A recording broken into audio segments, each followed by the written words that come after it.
Je sais que à Nicole, ils sont en train de faire aussi un très bon travail. J'ai eu l'occasion de voir des vidéos et c'est vraiment encourageant de voir comment l'œuvre de Dieu progresse. Amen. Et puis, je regardais votre croix.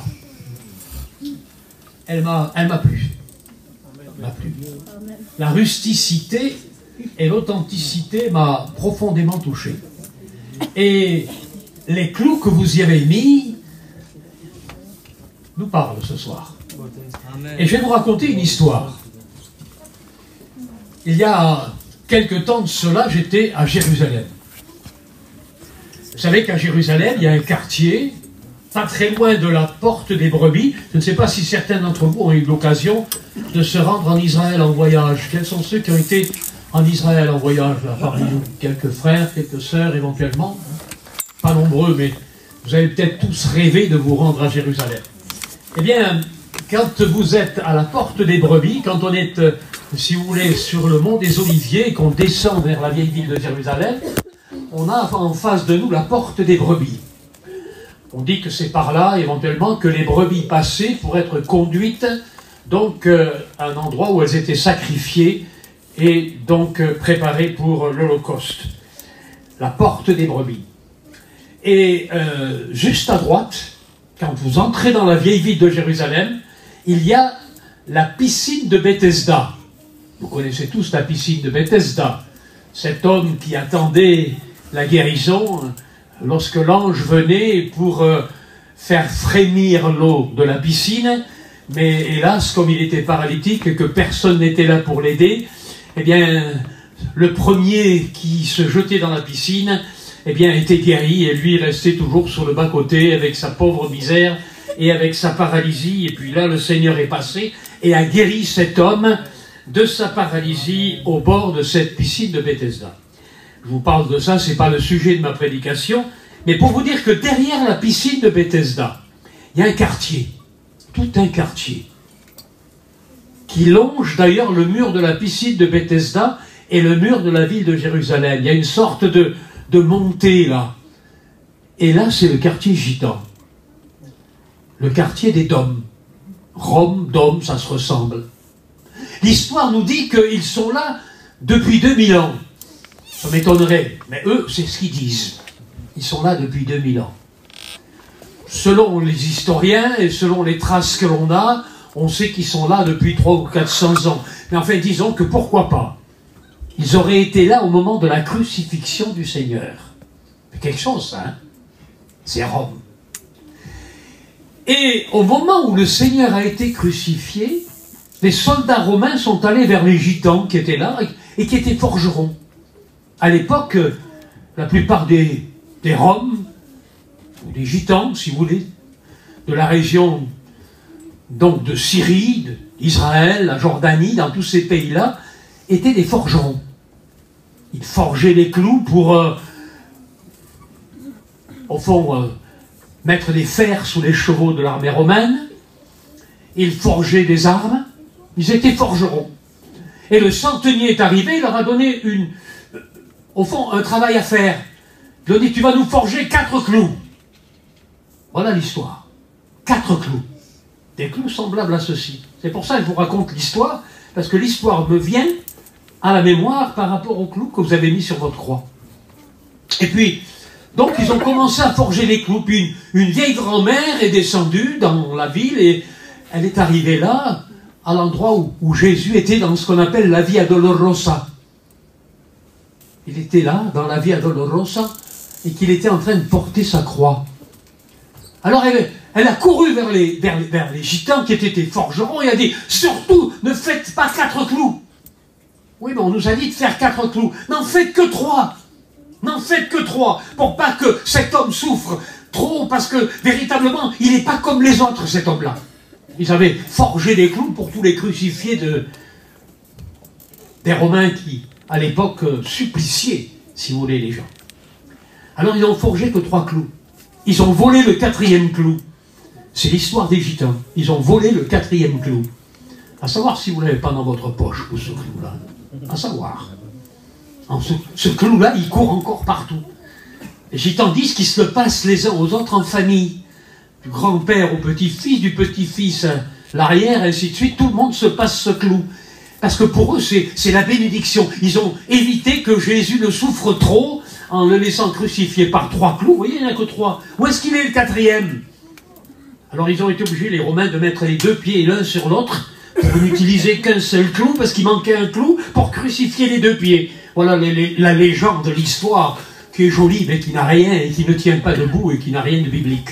Mais voilà ce qu'on parle à Jérusalem, dans le quartier gitan, quand vous leur parlez du Seigneur. Aujourd'hui, ils sont musulmans, parce qu'ils ont grandi dans un pays islamique, plus ou moins. Ils ont des racines islamiques, mais aujourd'hui, ils se convertissent à Jésus-Christ. On a fait un travail, le frère Lloyd, d'ailleurs, s'en est occupé aussi. On a eu l'occasion, d'ailleurs, de les amener dans une église évangélique, dans la vieille ville de Jérusalem, une église évangélique palestinienne. Les Palestiniens, qui sont chrétiens et qui ont une église évangélique là, et on les a amenés dans l'église évangélique pour qu'ils puissent suivre dans notre absence, donc, et continuer à connaître Jésus-Christ. Vous voyez comment le Seigneur fait les choses. Alors, il manque un clou. Alors, celui qui l'a piqué, là, allez, rends-le, le clou. Hein. C'est pas toi, non? Hein, c'est pas toi, là? Hein, Félix, là? Tu l'as pas dans ta poche, le clou? Non. C'est une belle histoire. C'est une légende. Elle n'a rien de biblique. Il a été crucifié pour nous. Et j'aimerais attirer votre attention sur un texte, justement, que l'on trouve dans l'épître de Tite. Épître de Tite, chapitre 2 et verset 11. On va lire le verset 11, 12 et 13. Ces 3 versets de l'épître de Tite résument en quelque sorte tout l'évangile. On y trouve tout l'évangile dans ces 3 versets. Regardez ce qu'il est écrit. Car la grâce de Dieu, source de salut pour tous les hommes, a été manifestée. Elle nous enseigne, cette grâce, à renoncer à l'impiété, aux convoitises mondaines et à vivre dans le siècle présent selon la sagesse, la justice et la piété, en attendant le bienheureuse espérance et la manifestation de la gloire de notre grand Dieu et Sauveur Jésus-Christ. On a tout. On a la grâce, on a la source de vie, on a le salut offert à tous les hommes, on a aussi la manière dont la grâce nous enseigne et elle nous amène à l'espérance. On a tout. En quelque sorte, on a tout l'évangile dans ce texte-là. La grâce de Dieu. La grâce, elle a un nom. Elle a un nom. La croix. Christ. Un seul nom a été donné aux hommes par lequel nous sommes sauvés. C'est le nom de Jésus. Amen. La grâce a un nom. Est-ce que vous réalisez cela? Alors peut-être que certains, le mot grâce, on n'arrive pas très bien à le définir. Le mot grâce. Qu'est-ce que la grâce? Qu'est-ce que faire grâce à quelqu'un? Il y avait une tradition chez les rois, et d'ailleurs pas seulement chez les rois, mais aussi dans notre République, qu'au moment des fêtes importantes, ou des jours importants, ou au moment où un empereur prenait le pouvoir, au moment où quelquefois même un président, si vous voulez, s'asseyait sur le chaise de la présidence, eh bien, il avait le droit de grâce. Il avait le droit de gracier un prisonnier. Et ce prisonnier-là, il était en prison, peut-être condamné à 20 ans, 30 ans, 50 ans de prison, ou peut-être à vie, ou peut-être même condamné à mort. Ça existe aux États-Unis, ça existe partout, dans tous les pays. Il y a ce qu'on appelle le jour de grâce. Alors cet homme-là, il est dans l'attente. Il se dit, est-ce que ça sera mon tour? Est-ce que ça sera moi qui vais être au bénéfice de l'amnistie? Parce que c'est une amnistie en quelque sorte.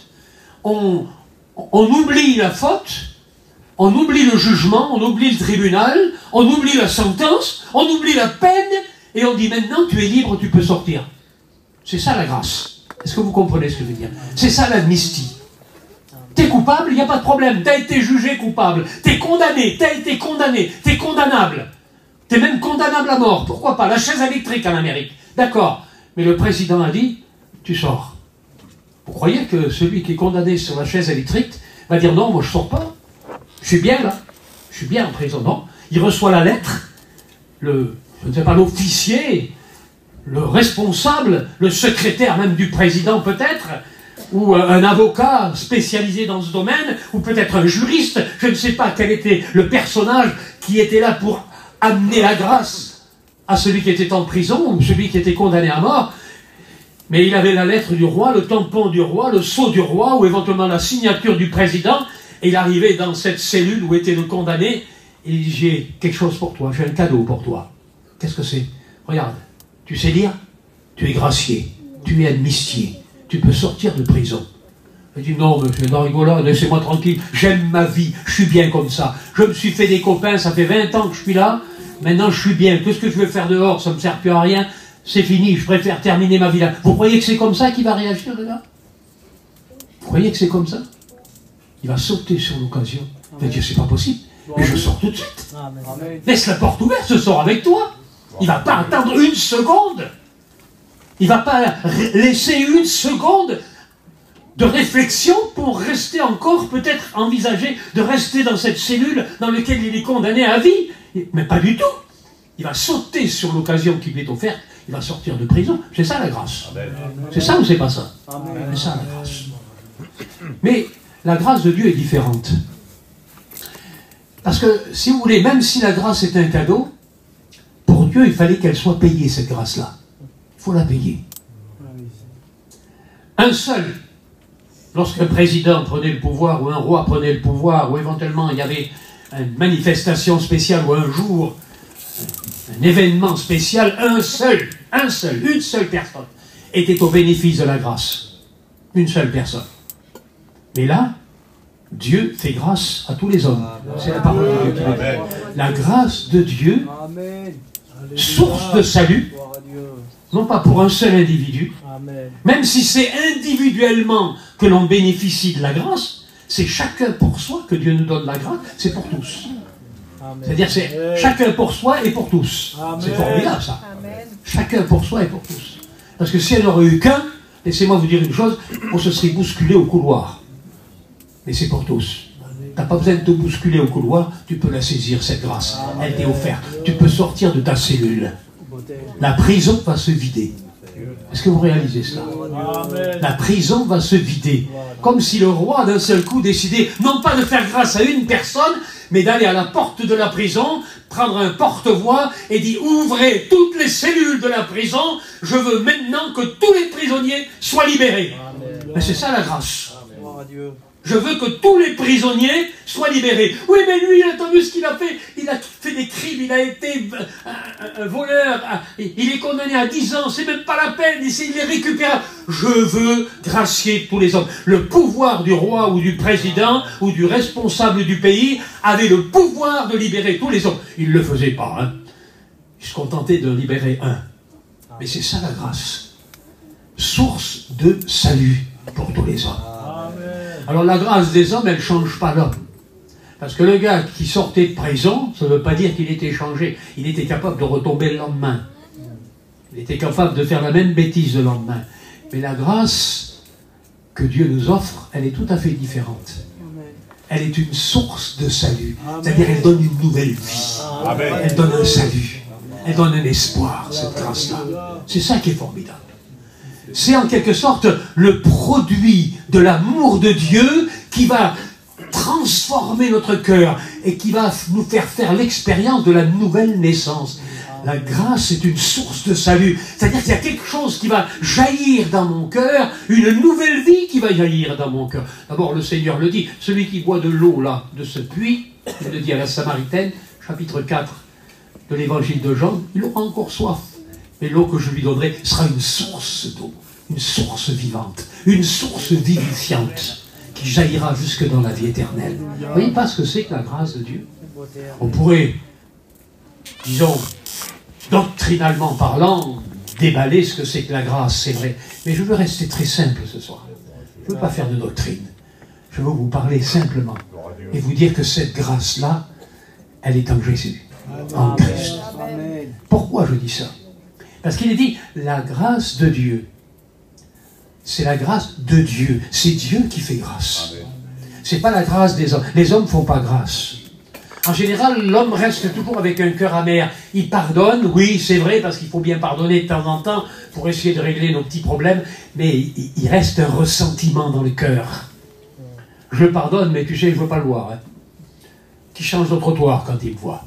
Je veux pas le rendre, mais je veux pas lui adresser la parole. Surtout qu'il ne vienne pas me dire bonjour, c'est pas la peine. Ça, c'est le pardon des hommes. L'homme garde toujours, si vous voulez, malgré tout, une certaine rancune. Il garde toujours un souvenir de la blessure qu'il a subie de la personne. Mais la grâce de Dieu est tout à fait différente. Amen. La grâce de Dieu, c'est le produit de son amour. La croix, c'est la preuve de son amour. Amen. Et la grâce, c'est le produit de son amour. Pour que le produit de son amour vienne, il a fallu qu'il y ait la preuve de son amour, la croix. Est-ce que vous comprenez ce que je veux dire? Et le produit de son amour, c'est nous.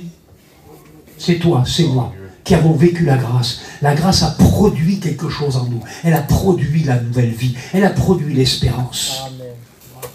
Je ne me souviendrai plus de vos péchés, dit-il. Regardez ce qu'il dit dans le livre d'Ésaïe. Hein? Ésaïe. C'est moi. Et il répète, c'est moi, c'est bien moi, il dit, c'est moi, c'est moi. Ésaïe 43, verset 25. C'est moi qui efface toutes tes transgressions pour l'amour de moi. Amen. J'efface tes transgressions pour l'amour de moi. C'est-à-dire qu'il a tellement d'amour, parce que Dieu est d'amour. Amen. Il n'a pas dit qu'il a des sentiments d'amour. Qu'il a comme ça des relents d'amour de temps en temps, comme nous. Hein. On aime, en général, on aime, oui, on aime ceux qui nous entourent, on aime nos familles, on aime ceux qui nous aiment, on aime ceux qui nous ressemblent, on aime ceux avec qui on est. Notre amour est assez, disons, conditionnel.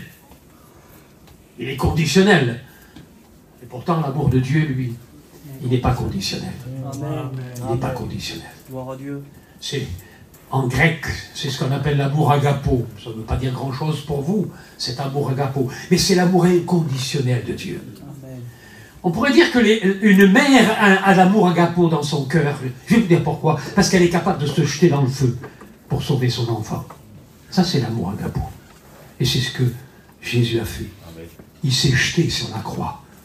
Il a accepté d'être cloué, meurtri pour nous couronner d'épines par amour. Beauté. C'est l'amour. Merci Jésus. C'est vraiment l'amour.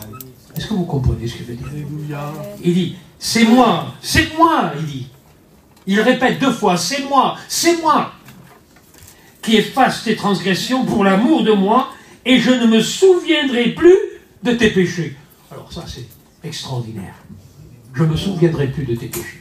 Nous, on s'en souvient. Hein. Croyez-moi que on s'en rappelle. Moi, je sais que ceux qui m'ont fait des crosses, je m'en rappelle encore aujourd'hui. Même quand j'étais gosse, j'avais 17-18 ans, j'avais un gars qui me faisait de la misère, qui me harcelait, et puis de temps en temps, bon, on se fichait une bonne tanine tous les deux, mais comme il était plus fort que moi, je prenais ma volée chaque fois. Enfin, c'était comme ça, qu'est-ce que vous voulez dire? Mais ça, je m'en rappelle encore. Je m'en rappelle encore. Bon, si je le vois aujourd'hui, à l'âge que j'ai et à l'âge qu'il a, certainement qu'on ne va pas se foutre une tannée encore. Mais malgré tout, ça reste gravé. Ça reste. J'ai été marqué par tant de choses dans ma vie, dans ma jeunesse, ou même éventuellement par la trahison de quelqu'un. On est blessés les uns les autres, et on blesse aussi les autres. Et on s'en souvient.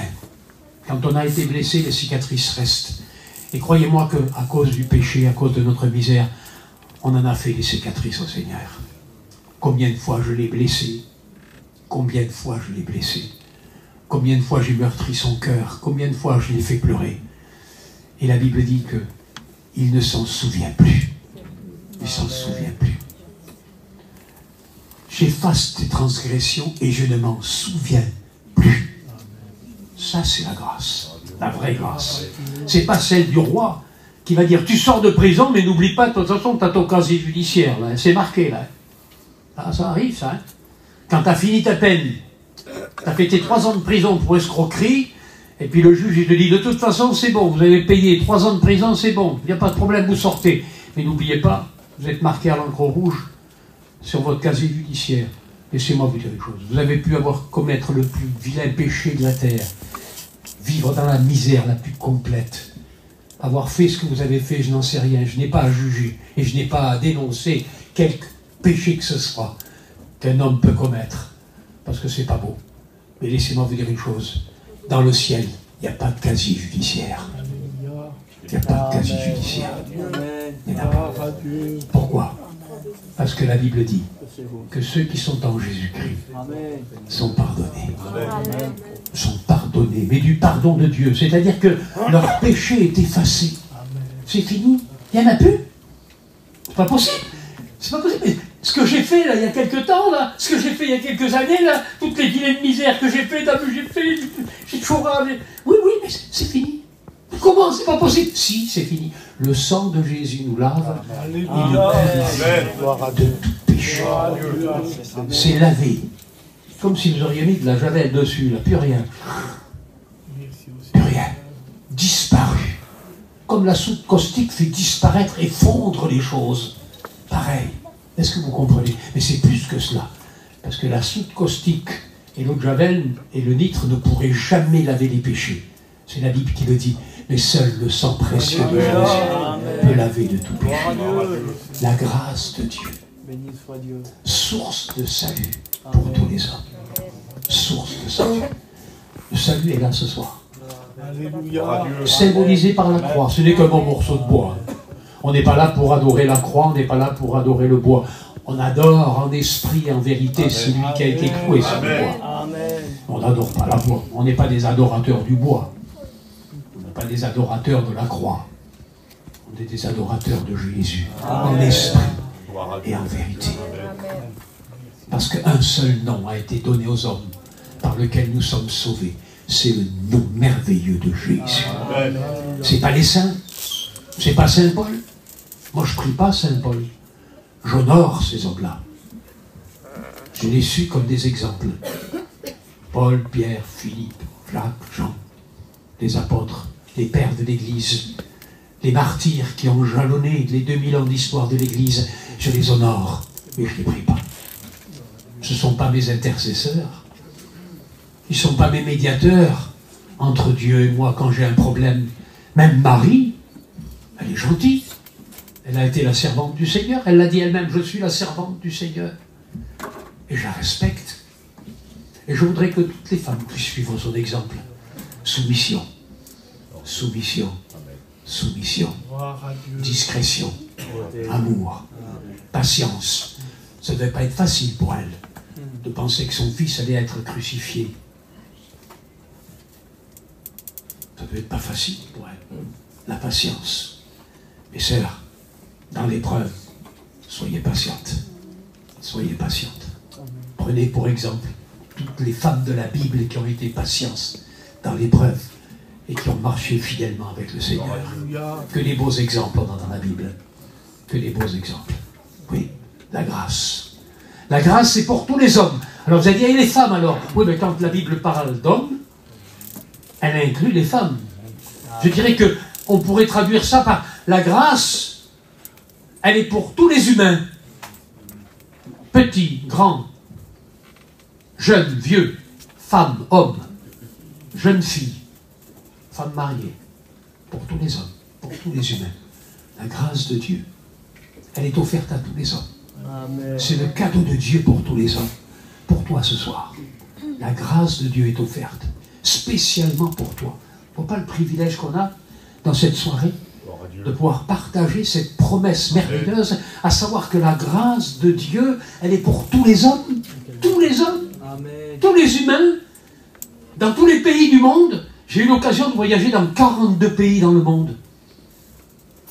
Depuis les États-Unis jusqu'au fond de la Sibérie, à la frontière de la Chine, de la Mongolie, au Pakistan, en Iran, en Afghanistan, en Syrie, en Irak. J'ai voyagé dans le monde entier, en Australie, partout, 42 pays dans le monde. Mais laissez-moi vous dire une chose, j'ai prêché le même évangile, la grâce de Dieu pour tous les hommes, pour tous les hommes. Aujourd'hui, on assiste à un réveil extraordinaire en Russie. Ça fait une vingtaine d'années que nous avons commencé le travail en Russie. Et nous avons prêché la grâce de Dieu. Pas d'autre message. L'apôtre Paul le dit, je ne veux pas savoir autre chose parmi vous que Jésus-Christ crucifié. C'est pourtant simple comme message. Il avait la capacité éventuellement de développer toute la science des rabbins de son temps. et d'en mettre plein la vue, d'étonner les gens par sa connaissance, par sa science, expliquant tout, la Torah, dans toute sa profondeur, dans toute sa sagesse. C'était tout son savoir qui aurait été mis en évidence. Et qu'est-ce qu'il dit là? Moi, je ne veux pas savoir autre chose. Tout le reste, ça ne m'intéresse pas. Je veux savoir qu'une seule chose. Jésus-Christ crucifié. Jésus-Christ crucifié et ressuscité. C'est grand, ça. C'est le plus beau des messages. C'est ce qu'on prêche partout. C'est ce qu'on prêche à Moscou. Où dernièrement, nous avons eu une rencontre de prédicateurs. Il y avait à peu près 80 prédicateurs qui étaient réunis. Ils sont venus de la Sibérie, ils sont venus de l'Oural, ils sont venus de tous les 4 coins de la Russie. La Russie, c'est un grand pays, hein. Ça fait quand même 35 fois la France. 35 fois la France. Nous avons aujourd'hui 23 églises. Mais vous savez combien il faudrait d'églises? Il en faudrait 2300. Et peut-être même plus. Parce qu'il y a plus de 3 millions de gitans qui vivent en Russie et qui n'ont jamais entendu parler de l'évangile. Le travail se fait, le travail avance. Le travail avance. De Moscou, on a des églises jusqu'à 3-4 000 km de Moscou, en Sibérie. On a des églises en Géorgie, on a des églises en Biélorussie. On a 2 écoles bibliques, une école biblique à Moscou et on a une école biblique en Sibérie maintenant. Parce que pour les élèves, ça fait trop loin, 3-4 000 km, c'est trop loin. Alors on a ouvert une 2e école en Sibérie. On a formé 5 enseignants dans nos écoles bibliques parce qu'on ne pouvait pas se permettre, si vous voulez, de faire venir des enseignants de France. C'est pas possible. C'est déjà difficile pour y aller. Et puis en plus de ça, avec la guerre, on n'aurait jamais pu y aller. Mais laissez-moi vous dire une chose. Dieu fait des choses extraordinaires. Amen. Pourquoi? Parce qu'on prêche Christ. On prêche Christ. Amen. On prêche Christ crucifié. Amen. Il est grand. Alléluia. C'est beau. C'est le plus beau des messages. Amen. Amen. Prêchez Christ, les frères. Amen. N'ayez pas peur de prêcher la croix. Gloire à Dieu. N'ayez pas peur de prêcher Gloire à l'évangile. Dieu. Je n'ai pas honte de l'évangile, disait Paul, car c'est une puissance de Dieu Amen. pour le salut de Amen. quiconque croit. Gloire à Dieu. Je n'ai pas honte de l'évangile. Vous auriez honte de l'évangile aujourd'hui, vous? Vous pensez que l'évangile est démodé? Il faut éventuellement moderniser un petit peu, il faut changer les méthodes, il faut éventuellement être un peu plus cool, comme on dit, vous savez, un petit peu plus souple, un peu plus à la mode, un peu plus adapté à notre temps, à notre siècle, à la mentalité d'aujourd'hui. Vous croyez que c'est ça l'évangile? Non. Le message n'a pas changé. Depuis 2000 ans, Amen. Christ est prêché. Amen. Le salut est prêché, la grâce est prêchée. L'amour de Dieu est annoncé. Amen. Des âmes se convertissent, des vies ont été changées, transformées dans le monde entier. Dans le monde entier. Gloire à Dieu. Savez-vous qu'on assiste à l'heure actuelle à un des plus grands réveils dans le monde? Et pourtant, c'est le pays le plus fermé au monde. L'Iran. Vous avez entendu parler de l'Iran? C'est un pays chiite, c'est-à-dire c'est l'islam le plus dur qu'il y a, le plus radical qu'il y a. Une femme qui enlève son voile, elle est lapidée. Elle est lapidée, carrément, elle est mise à mort. En Afghanistan, c'est pareil. Les pauvres femmes sont habillées en noir. On voit juste les yeux. C'est des pays comme ça. Mais on assiste au plus grand réveil aujourd'hui dans le monde. Plus d'1 million d'Iraniennes et d'Iraniens se sont convertis à Jésus-Christ en l'espace de quelques années. Ils n'ont pas d'église. Ils n'ont pas d'église. Les pasteurs sont des pasteurs clandestins. La plupart n'ont pas de Bible. Les seules Bibles qu'ils ont, c'est sur leur téléphone. Ils arrivent à lire sur WhatsApp ou éventuellement sur Internet leur famille qui leur envoie des versets de la Bible et qui leur envoie la Bible ou le Nouveau Testament. Ils se convertissent Amen. de façon formidable. Des imams, des prêtres musulmans, responsables musulmans, se convertissent, ils reçoivent chez eux, dans leur maison, sans même la Bible, sans rien, ils reçoivent la révélation de Jésus-Christ. Le réveil le plus étonnant qu'il peut y avoir dans le monde aujourd'hui. Gloire à Dieu. Étonnant. Il se révèle, Christ se révèle à ces gens-là comme il s'est révélé à Paul. Je suis celui que tu persécutes. De la même manière. Est-ce que vous réalisez cela?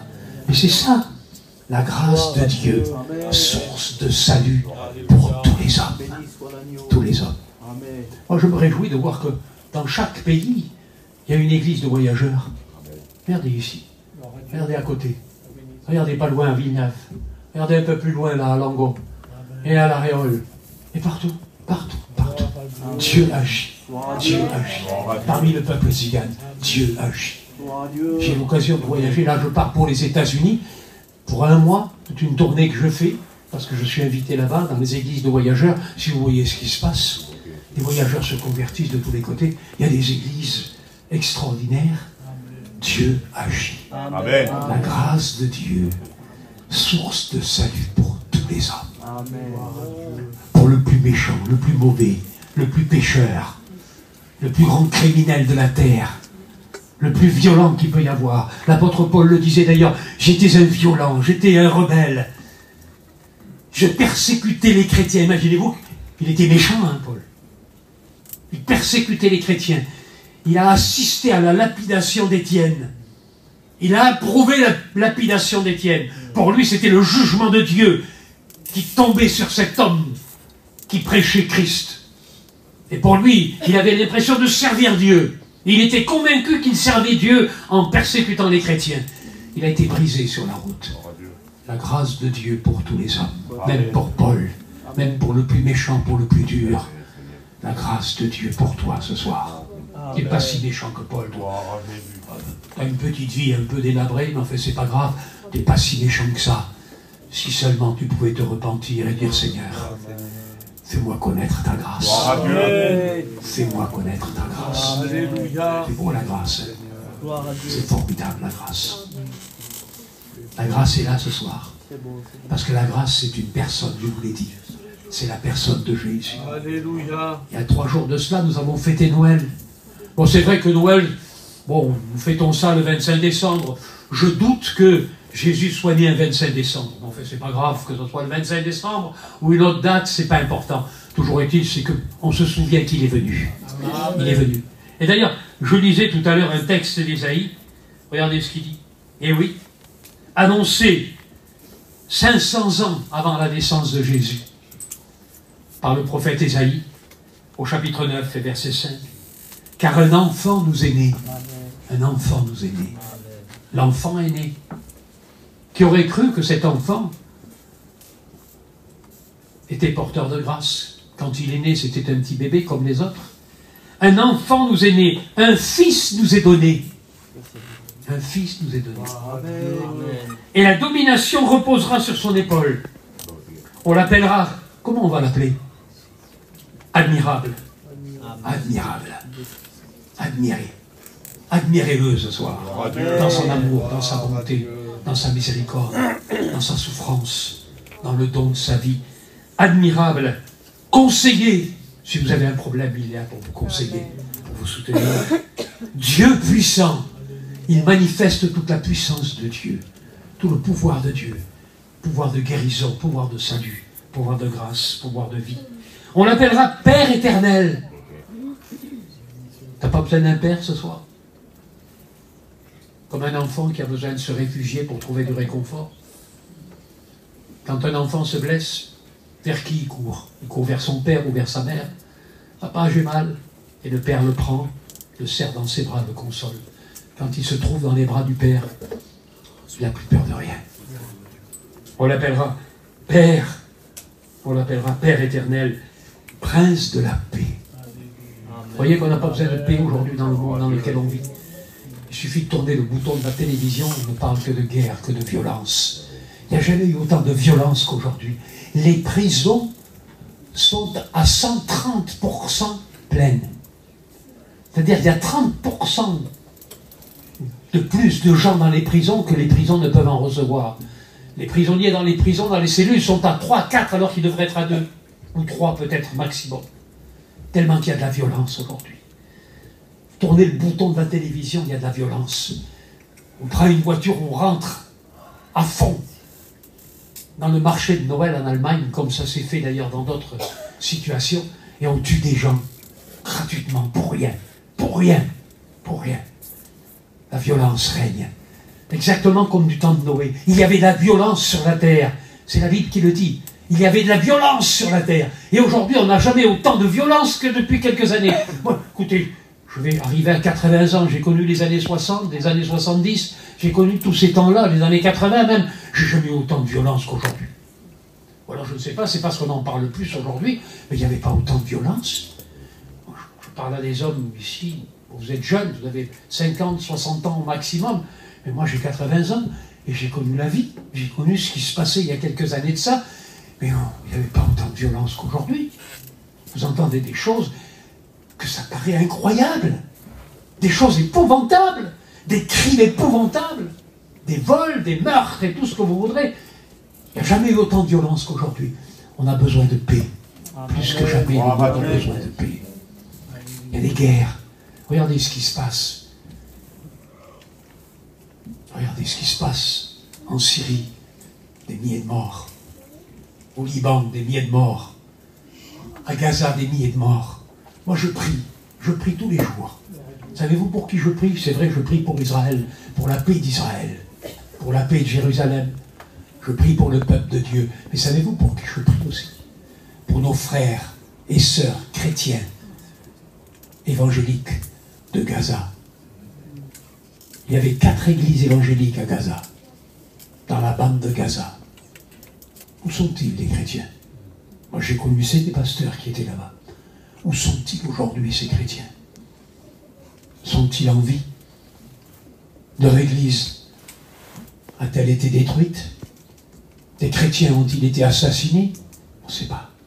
On n'a pas de nouvelles d'eux. Priez pour l'église de Gaza.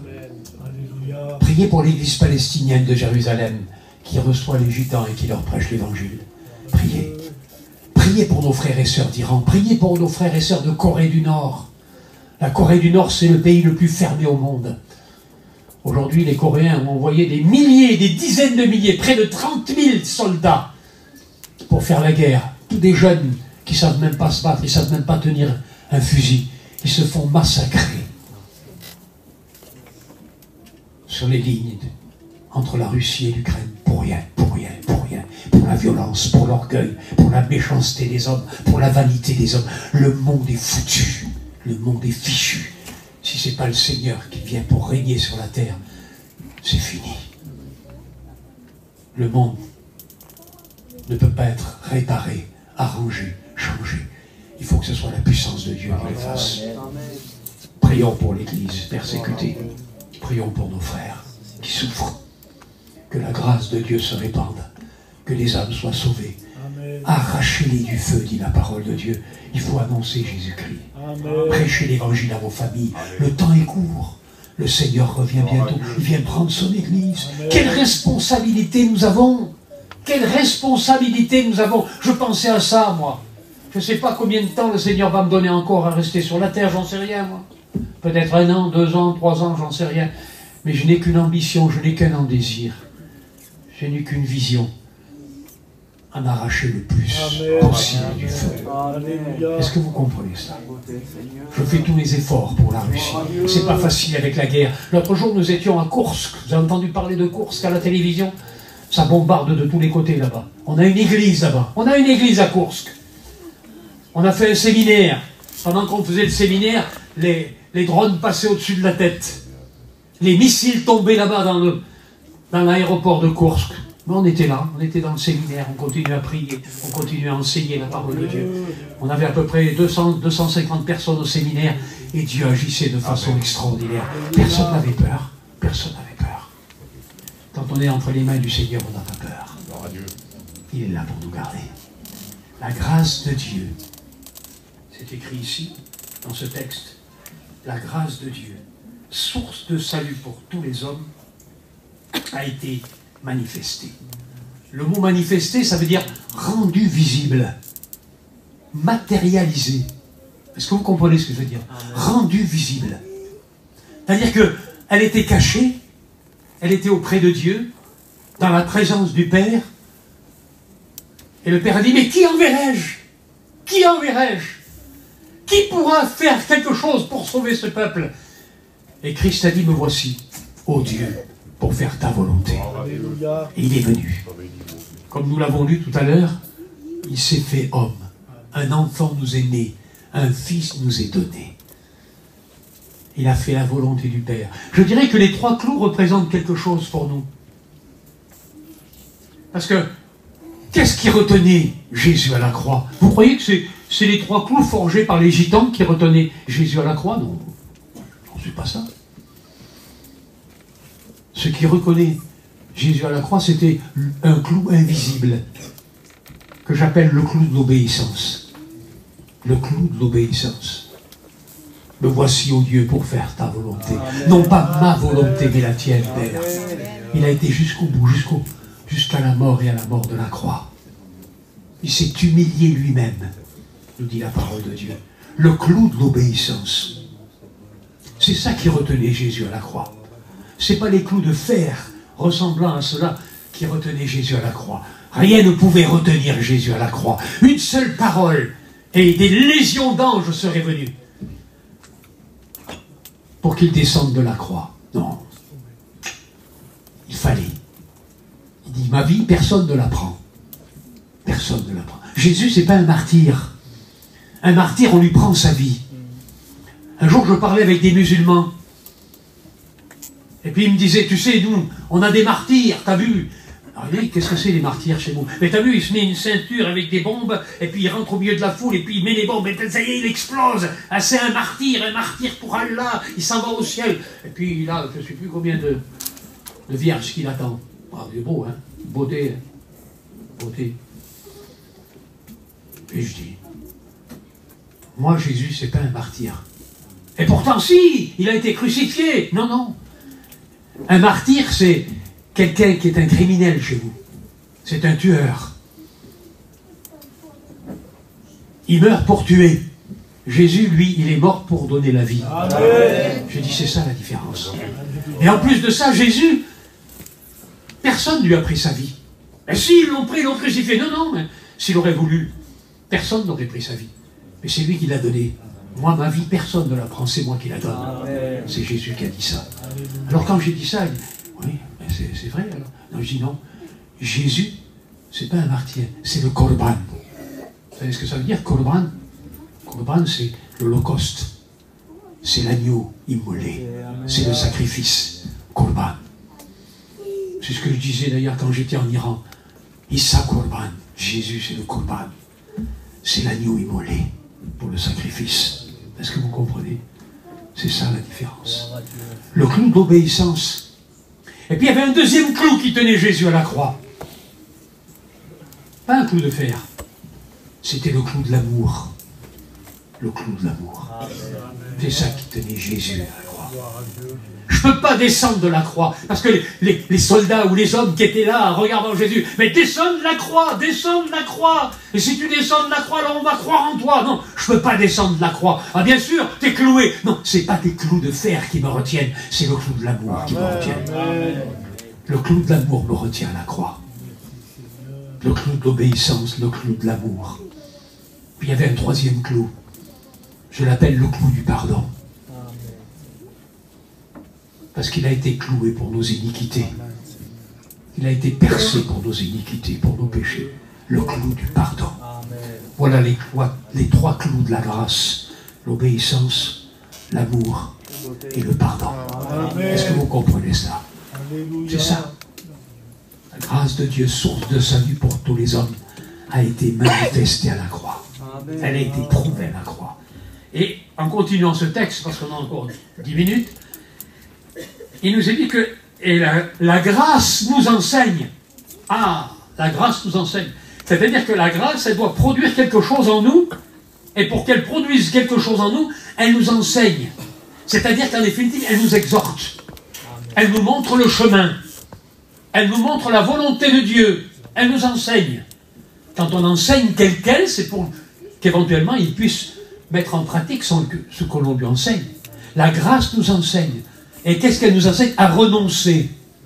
On n'aime pas trop renoncer. On n'aime pas renoncer. Et pourtant, tous ceux qui ont accepté Jésus ont renoncé à quelque chose. Ils ont renoncé à leur vie passée.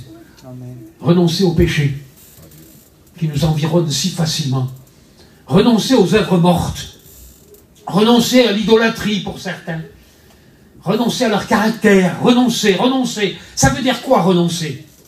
Couper les liens, se séparer. Savez-vous que au XVe siècle, il y avait des galères qui partaient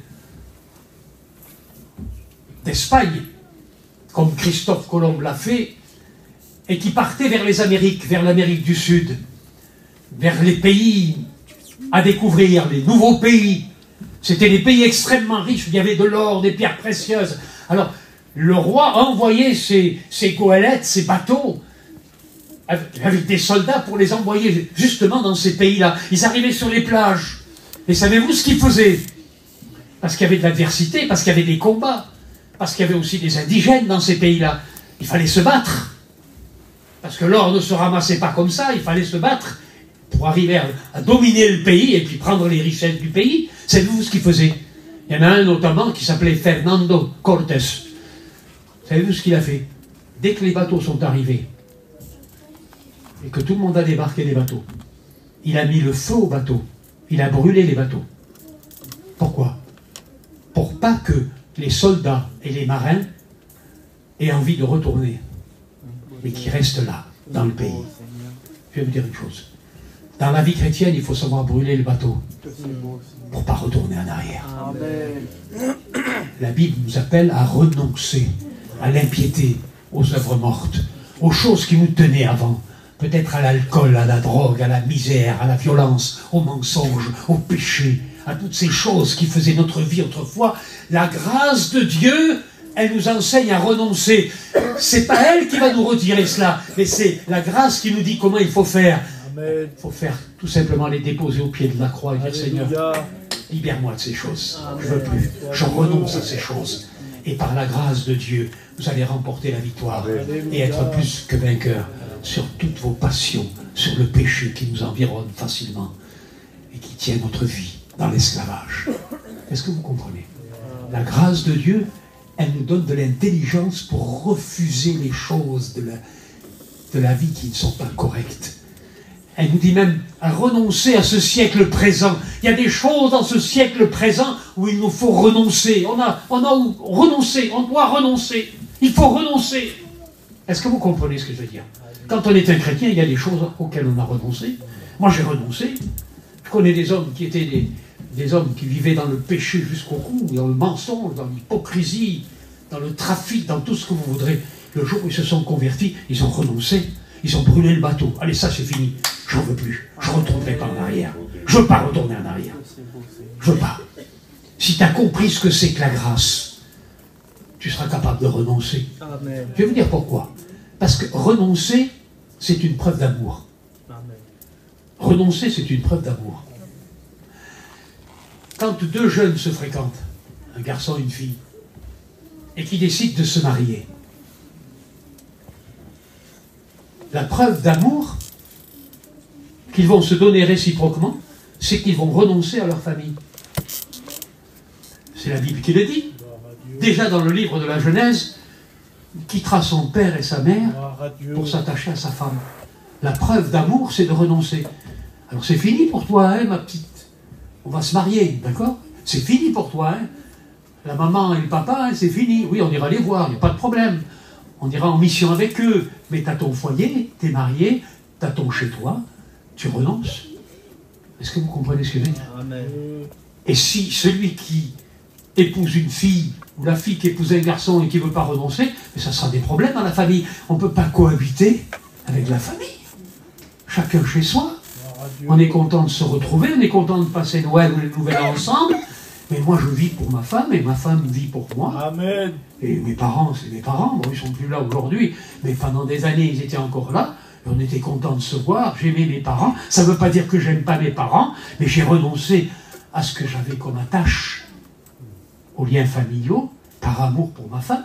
Est-ce que vous comprenez ce que je veux dire? Et réciproque avec ma femme. C'est une preuve d'amour. Quand on aime Christ, quand on a goûté combien le Seigneur est bon, Amen. on est capable de renoncer. Si on n'a pas goûté la grâce, si on n'a pas connu la pierre précieuse, si on n'a pas connu, si vous voulez, ce diamant merveilleux que Christ est dans ma vie, mais on ne renonce pas, on ne peut pas renoncer, on garde les deux. On garde le monde et on essaye de garder le diamant. Il n'y a pas de cohabitation, ça ne marche pas. On ne peut pas. On ne peut pas aimer le monde et aimer Christ, c'est pas possible. On ne peut pas. Ou on aimera l'un, ou on aimera l'autre. On ne peut pas servir deux maîtres. On ne peut pas aimer deux maîtres. Aimez Christ de tout votre cœur. Et vous verrez que ce sera facile de renoncer. On renonce parce que c'est une preuve d'amour. J'aime Jésus. Il m'a sauvé. Je l'ai rencontré à la croix. Il a brisé ma vie. Il a touché mon cœur. Il a pardonné mes péchés. Je l'aime tellement, tellement que pour moi, mais c'est facile de renoncer. C'est facile de renoncer. C'est facile. Tout ce à quoi je tenais autrefois, mais ça n'a plus de valeur. À côté de l'excellence de la connaissance de Christ, comme dit l'apôtre Paul. Est-ce que vous comprenez ce que je veux dire? C'est important. Grâce de Dieu nous invite à renoncer à l'impiété, aux choses mondaines. Ah, les choses mondaines, on aime ça encore. Hein? Les choses mondaines. L'esprit du monde. Ne vous conformez pas au siècle présent, dit l'apôtre. On est des chrétiens, marchons comme des chrétiens. Amen. Vivons comme des chrétiens. Comportons-nous comme des chrétiens. À cause de la grâce dont nous avons été l'objet de la part de Dieu. Quand on a connu la grâce, tout le reste n'a pas de valeur, n'a plus de valeur. C'est, si vous voulez, la perle de grand prix, la parabole qui nous est donnée par Jésus, la perle de grand prix. Et les perles qu'il avait, elles avaient de la valeur. Hein. La preuve, c'est qu'il a été capable de les vendre. Elles avaient de la valeur. C'est vrai qu'il y a des choses dans la vie qui ont de la valeur. Mais ce qu'on a reçu de Dieu a plus de valeur que toutes les valeurs qu'on avait autrefois. Que toutes les valeurs, que toutes les perles qu'on avait, à côté de la perle de la grâce et de l'amour de Christ dans notre vie, les autres perles n'ont plus de valeur. On a trouvé la perle rare, la perle de grand prix, c'est Christ. Est-ce que vous comprenez cela? Et puis pour finir, regardez ce qu'il est parlé ici. La grâce, elle nous donne la sagesse, la justice, la piété, en attendant. Ah, il y a une espérance. La grâce, qui nous fait connaître Christ, qui s'adresse à tous les hommes, qui nous enseigne à marcher avec lui. Il est dit maintenant ici, en attendant la bienheureuse espérance et la manifestation de la gloire de Christ. Alléluia. Si un chrétien n'a pas d'espérance, il vaut mieux qu'il laisse tout tomber. Mais un chrétien, ça a de l'espérance. Moi, j'attends mon Seigneur. J'attends son retour. Je sais qu'il vient bientôt. Je le sens dans mon cœur. Mon cœur bat pour son retour. Il me tarde de le voir. Ça, c'est comme, encore je prends l'exemple, quand je fréquentais ma femme, on ne se voyait pas souvent, mais quand je la voyais, quand on se donnait des petits rendez-vous comme ça, mon cœur battait. J'étais content d'aller au rendez-vous. Je regardais l'heure toutes les 5 minutes. Mon cœur battait. Parce que j'avais rendez-vous avec ma bien-aimée. Est-ce que vous comprenez ce que je veux dire? C'est pareil, aujourd'hui, mon cœur bat, parce que j'ai rendez-vous avec mon Seigneur. Et je sais qu'il vient bientôt. Je veux être prêt. Je veux être prêt quand il viendra. Je ne veux pas être volage et être éventuellement occupé à autre chose. Je veux être attentif. Attentif et prêt pour son glorieux retour. Parce que c'est là mon espérance. Moi, j'ai plus d'espérance. À l'âge que j'ai plus d'espérance. Je suis occupé de mes petits-enfants. J'ai 14 petits-enfants et j'ai 10 arrière-petits-enfants. Alors bon, si vous voulez, j'ai assez de travail comme ça. Et puis, la carte bancaire, au moment de Noël, elle fume. Alors imaginez-vous un petit peu, hein. C'est comme ça que ça se passe. Mais laissez-moi vous dire une chose, mon espérance, elle est là-haut. Mon espérance est là-haut. Je voudrais vous inviter à réaliser toute la grâce de Dieu pour vous. Toute la grâce. L'amour de Dieu pour vous. L'amour de Dieu qui vous cherche, qui vous appelle. Est-ce que vous voulez bénéficier de cette grâce ce soir? Est-ce que vous voulez accepter cette grâce? La recevoir dans votre cœur? Pour le faire, il faut s'humilier devant lui. Se mettre à genoux devant la croix. Et dire, Seigneur, Seigneur, c'est vrai. Combien ton amour est grand. Combien ta patience, ta bonté est grande. Merci pour le cadeau merveilleux que tu me donnes ce soir. Je veux m'humilier parce que je suis un pécheur et que j'ai besoin de toute ta grâce pour pardonner mes péchés et me donner une vie nouvelle. C'est ça, la grâce de Dieu. Que Dieu vous bénisse.